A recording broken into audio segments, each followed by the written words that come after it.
Kaleidoscope, a weekly public affairs program brought to you in partnership with the Urban League of Greater Cleveland, Kaleidoscope Magazine, and News Channel 5. Good morning, everyone. Glad to have you with us today. Breast cancer affects 1 in 8 women. Hematologist and medical oncologist Dr. Osei Tutu Owusu of Akron's General McDonald Cancer Center will share information about the risk factors and available treatments for breast cancer.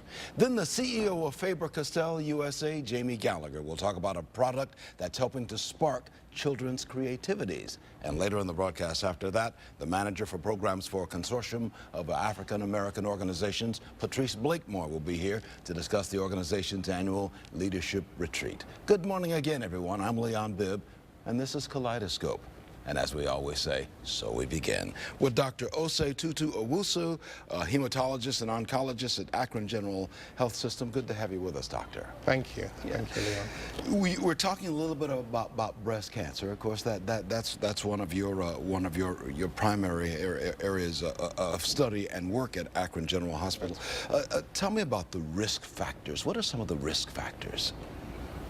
Let's begin. Breast cancer is one of the commonest cancers worldwide, actually, afflicting women. Now, the risk factors for breast cancer, if we could zoom in on that, there are those that can be modified and those that cannot be modified. The unmodifiable risk factors are, for example, your race or your heritage. If you come from a family where your mother, grandmother, and great-grandmother and 2 aunties had breast cancer, that's a risk factor for you as a woman, and definitely you are at risk of getting breast cancer, but it cannot be modified.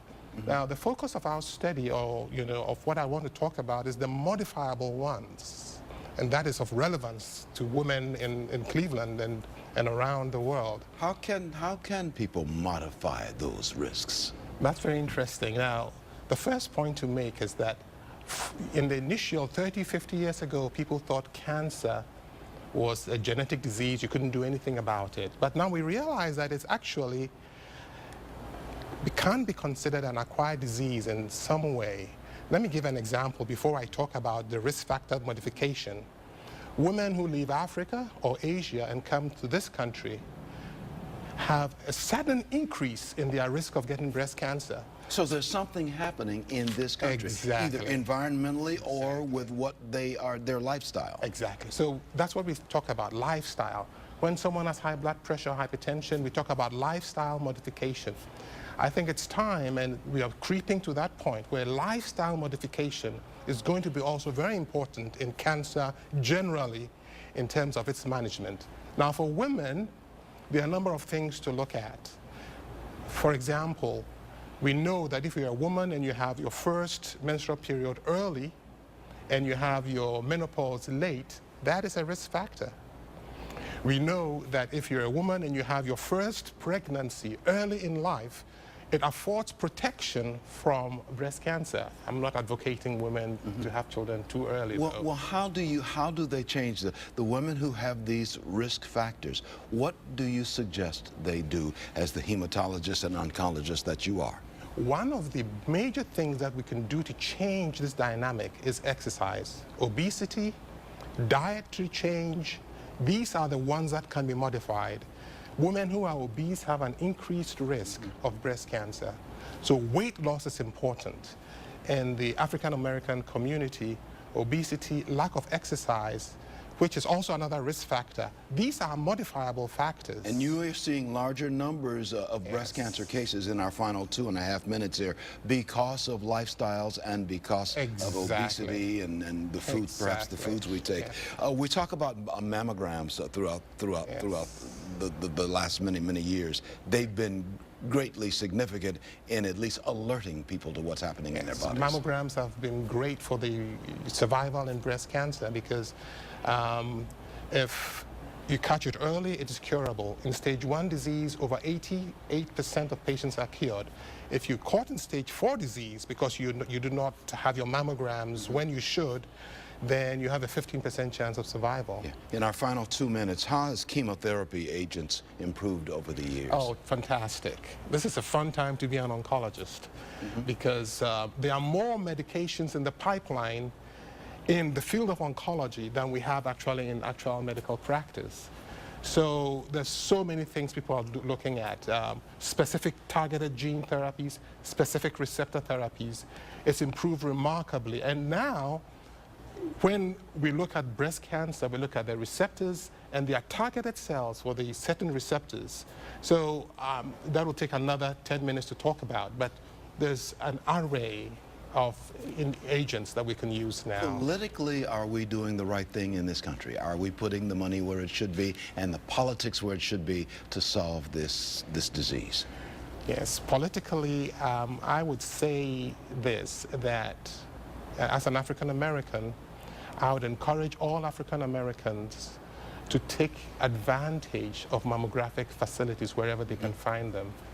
Secondly, I'm available, especially there's a resistance among our people sometimes to interface with healthcare, given the fact that there are racial differences. But I can be reached within this Cleveland area and the surrounding area anytime, any day at my phone number. It's 330-344-6505. And we have it on the screen just as you're speaking. Okay. There it is at the screen. Or you can contact Dr. Osei Tutu Owusu at Akron General Hospital. You can go to akrongeneral.org, get more information on everything we've been chatting about. In our final 30 seconds, you are actually preaching this in the community about the risk factors and what we can do to resolve that. Yes. There's a huge educational component in all of this. Yes.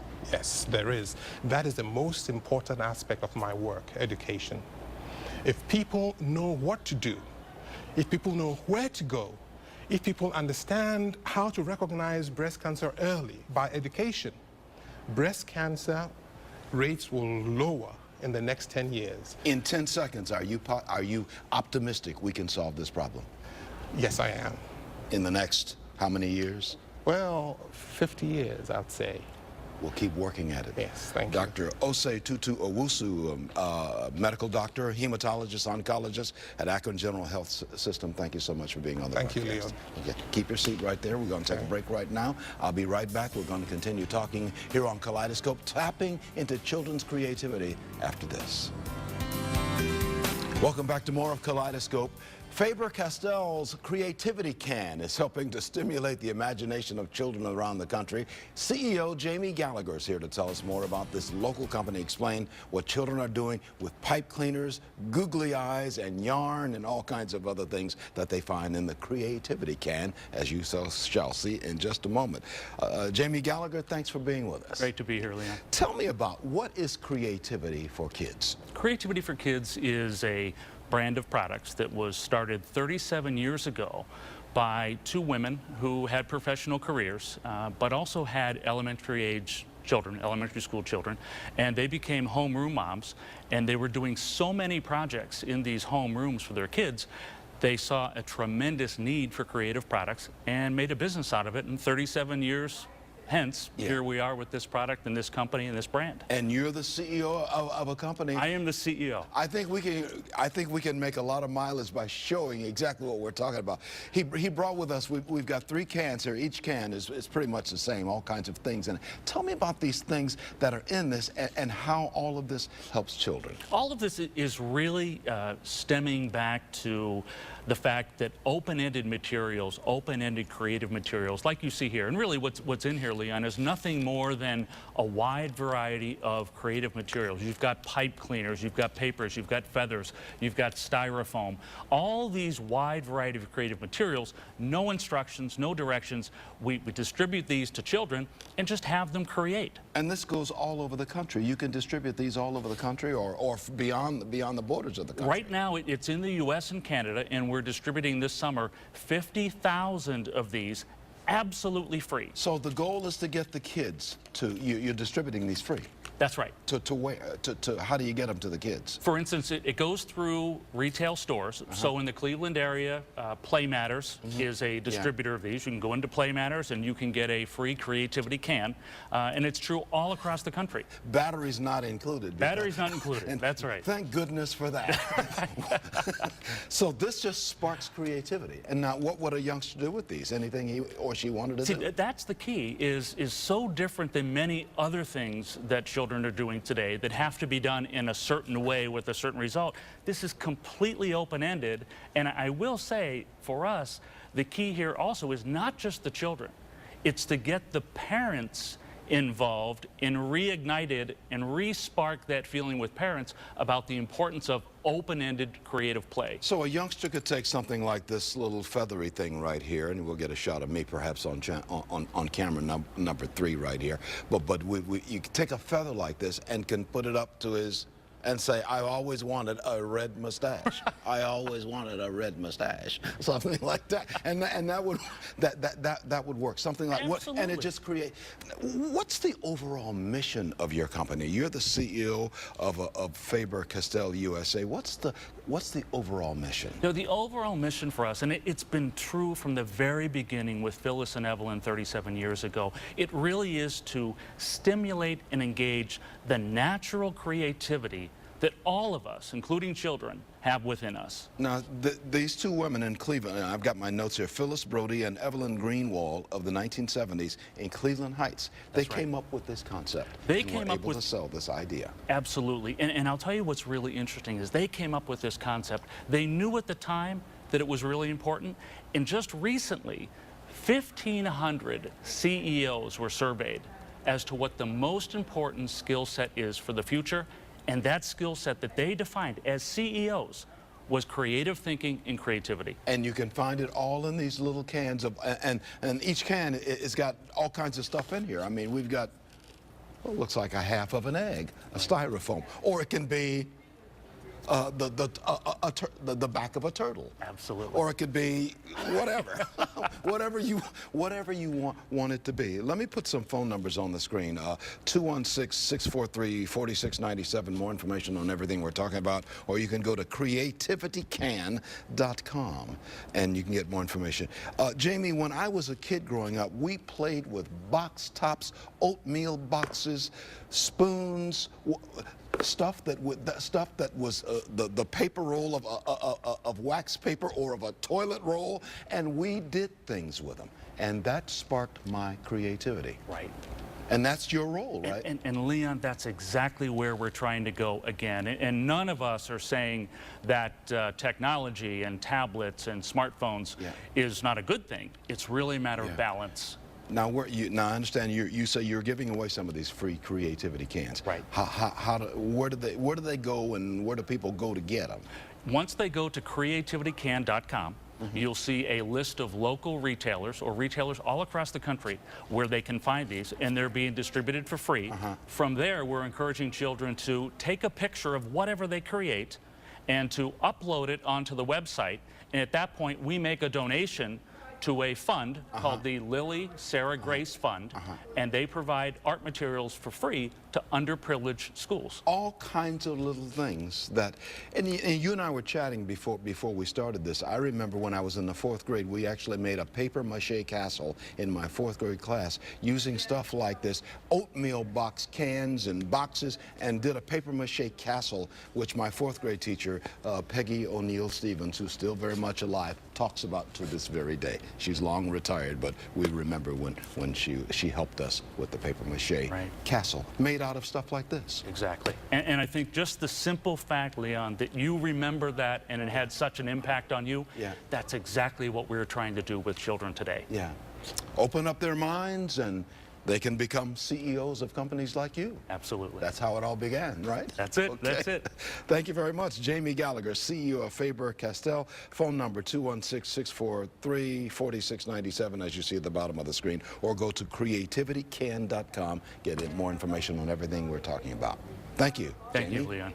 Taking a break right now. Be right back in just a moment. Welcome back to more of Kaleidoscope today. The Consortium of African American Organizations, or KAO as it is oftentimes called, hosts its annual leadership retreat on August the 3rd. Its manager for programs, Patrice Blakemore, is here to tell us about the organization and this annual event. Good to see you again, Patrice Blakemore. Same here. Of KAO, C-A-A-O, Consortium of African American Organizations. Good to see you. Same here. Glad we could be here. Remind us of the work that KAO does. What's its mission? KAO's mission is all about collaboration and being a resource for not only African American organizations, but businesses as well as professionals. And you offer a wide variety of services. A wide variety of services. I mean, KAO is unique. I mean, we have our member organizations, we also have our individual donors, and as a way to say thank you for their support, we offer professional development. And one of our upcoming programs is our leadership retreat. It is our 10th annual retreat, and it's being held August 3rd, which is a Saturday, from 8:30 a.m. until 3 p.m. in the afternoon. What's going to happen at this retreat? Our theme for the entire year for all of our programs have been about getting to yes. But Getting this to? is getting to yes. Getting to Y-E-S. yes. How do you get people to say yes to the things that you want and need in your life, professionally and personally? So what we have found out is this. The key to getting to yes is first getting to yes internally, so those externally can say yes to you as well. So when I go to my boss and say, boss, I want a pay raise, I want my boss to say, yes. Yes. there's a way to do that. There is a way to do that. And if you come, you will figure out that way. I'll figure out that Absolutely. We have Monica Moss, who will be showing our participants how to get to yes by life mapping.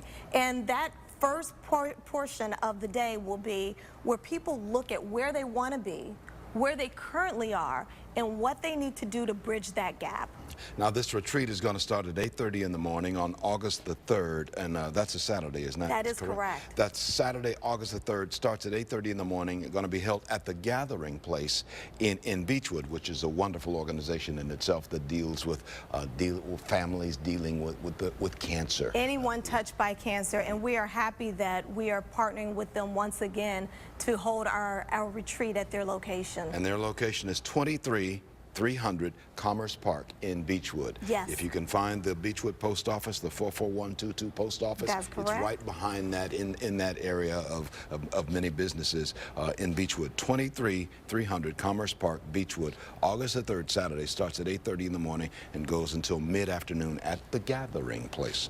We've had them on the air right here. Who can participate in your retreat? Anyone who wants to change the course of their life. If they're stuck, if they just feel like they need a little bit of oomph to get to the next level, then they need to come. And it's $60 for participants. That includes breakfast, lunch, and a snack, as well as a life-changing moment. Whether they are working for themselves or working for another company or working for a nonprofit or not working at all. Or not working at all. Everyone is welcome. And at the end of the retreat, we're going to have a networking circle where we stand in a circle and each person has the opportunity to say one thing that they need. And everyone around has the opportunity to say, I can assist with that. And once you hear what somebody needs, you may have that answer right over there on the other side of the circle. Absolutely. And say, Patrice, you can help me. And that's what networking is all about. That's what it's all about. What about registration and deadline for registration? We'd like people to RSVP by July 27th. This is all part of what KAO does, isn't it? This is all about what we do. And since our inception, we have had the ability to put into our economy $60 million, and that's through access to capital, as well as contracts, and being able to connect our constituents with hard-to-reach executives as well. Yeah, you've done this in the past. The retreats have been done in the past, right? This is our 10th retreat. So it yes. must be working very well. What have people said who've gone to past retreats? They said that this is the best conference and event that they've ever been to. Those are consistently the evaluations that we're receiving. I've got a phone number on the screen where people can call, get more information on everything we're talking about, right? 216-432-9481. You can call that number and get more information. You can also go to KAO's website, which is caao.net. CAAO.net, Consortium of African American Organizations right here in Cleveland. Patrice Blakemore is a manager for programs for KAO. And the big event is going to be Saturday, August the 3rd, starts at 8:30 in the morning, runs until mid-afternoon at the Gathering Place, and the address is 23,300 Commerce Park, Beechwood, Ohio. Yes, it is. Okay. Thank you, Patrice. Always good to see you on the broadcast. Same here. Tell everybody at KO we said hi. I sure will. And tell them I said yes. That's right. That'll work. Okay. Thank you, Patrice. Coming up next, the Morning Exchange segment with Marsha Maccabee of the Urban League of Greater Cleveland after this. Time now for the Morning Exchange part of our broadcast. That means Marsha Maccabee of the Urban League of Greater Cleveland, who joins me always with an interesting thought. Hey, Marsha. Hey, Leon. How are you this morning? Okay, and you're doing Good. well. I'm doing well. Got lots of exciting information to share with you and with our viewers this morning. It's been a great, great week in the area of youth development for us. We have a STEM program, which is science, technology, engineering, and math, and we have a group of young people both from the middle school as well as high school age groups who are at Kent State University, and they're working with the science group there and a number of professors, and they are learning just tremendous things. They've been dissecting the brains of animals. They've been learning how to grow bacteria in a petri dish. They have been learning how to use high-powered microscopes, and they walking around in lab coats. It was just amazing to see that these young people are learning skills, and their fear of science is just evaporating. So when they get on a college campus in a few years and they go into Biology 101, they won't be intimidated by that. And they may well find careers inside science or technology or engineering or mathematics or any of the things that you're kind of whetting their educational appetites with. Absolutely, absolutely. And these are college professors who are actually teaching these courses and exposing our young people to these things. And I'll tell you, I was just blown away when I was there, and this partnership with Kent State and with NASA, who are helping us to put this together, is just phenomenal. In our final 5 seconds, this is what it's all about. Helping the young people. Absolutely. Marsha Maccabee, words of wisdom, but always words of wisdom from my good friend Marsha Maccabee. I'm Leon Bibb. Take care and be well. Kaleidoscope, a weekly public affairs program brought to you in partnership with the Urban League of Greater Cleveland, Kaleidoscope Magazine, and News Channel 5.